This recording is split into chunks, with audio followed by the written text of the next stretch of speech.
veient, em repetiré una mica, com ja han dit, és el que té ser l'últim. Ja estic acostumat una mica.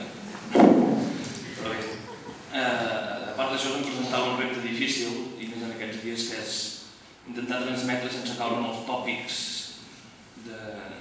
comuns i habituals de manera clara i més ràpida, si pot ser, perquè hem tirat endavant una noció de censura.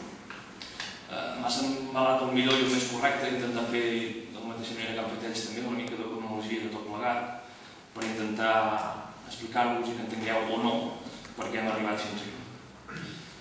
Fa aproximadament uns 10 mesos, com ja s'ha comentat, que començava la meva tasca dels meus companys que estan per aquí de l'alternativa a l'Ajuntament. Aquesta s'iniciava després que cap de les forces polítiques que havien assolit representació a l'Ajuntament arribés als respectius acords per governar en majoria.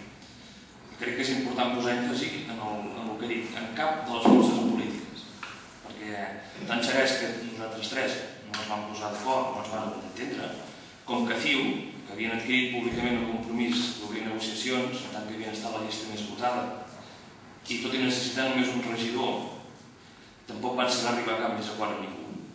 De fet, nosaltres necessitàvem 6, per exemple, amb la cosa ho teníem poder una mica més complicat. S'iniciava una legislatura amb un govern en minoria i CiU assumia completament el tempo i la responsabilitat del govern. Aquesta situació, com a mínim especial del consistori, requeria un diàleg franc i una voluntat per part de tots, els que estem aquí i dels que no hi són, d'arribar a un consens real.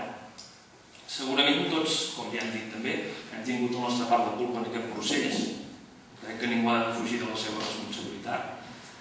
Ara bé, demanem a cadascú la responsabilitat en la mesura que li pertoca.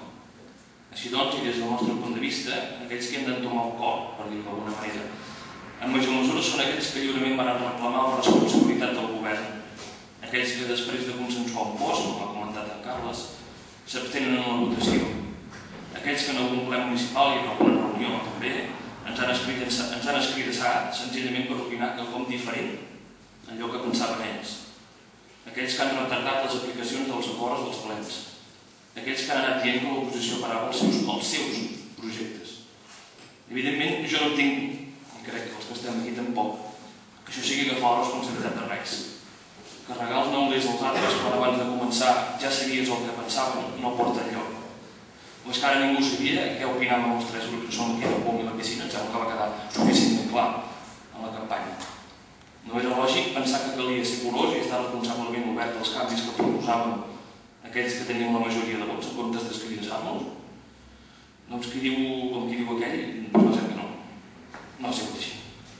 Tot això hi sumem que el dia de l'Ajuntament sembla que tampoc acaba de rotllar, i aquí sí que l'oposició hi tenia poca cosa a fer. Era evident que la situació estava en un punt mort, com també ha dit en Carles, i que desgraciadament la situació no tenia gaires bones perspectives. Per tant, davant d'aquestes circumstàncies, només ens quedaven dues sortides. O agafàvem els trapaus i ens anàvem cap a casa tots, o fèiem el que hem fet avui. En tot cas, el temps posarà tothom al seu lloc, i n'estic bastant convençut d'això. I el que només demano, i crec que també ho faig en nom de tots tres, és que ens doneu el benefici del dubte, que ens deixeu treballar, si cal, aquests 3 anys o com a mínim, aquests 10 mesos que hi ha hagut